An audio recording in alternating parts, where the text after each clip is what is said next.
ม่วงลงไหลมานี่พี่น้องจ้างสาวๆมาเก็บมะม่วงหินมะพร้าว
พี่น้อง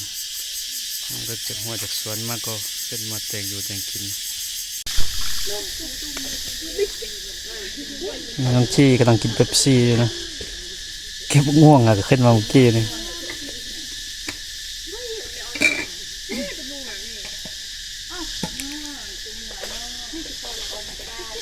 โอ้ควันตัว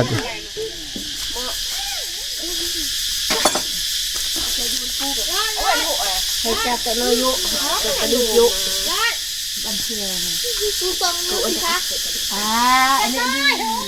มาถ่ายได้ข่อยได้ข่อยอายเลยเอามองที่คือ เดี๋ยวจะสั่งกิน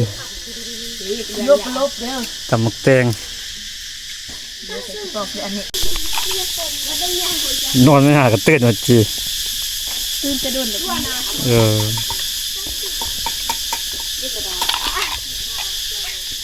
สาวเก็บมะม่วง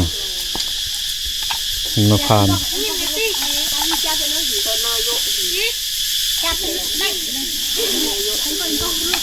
กินเป๊ปซี่เลย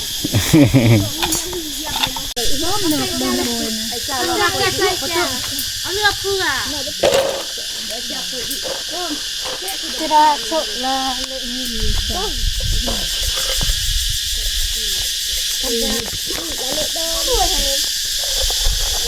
สวย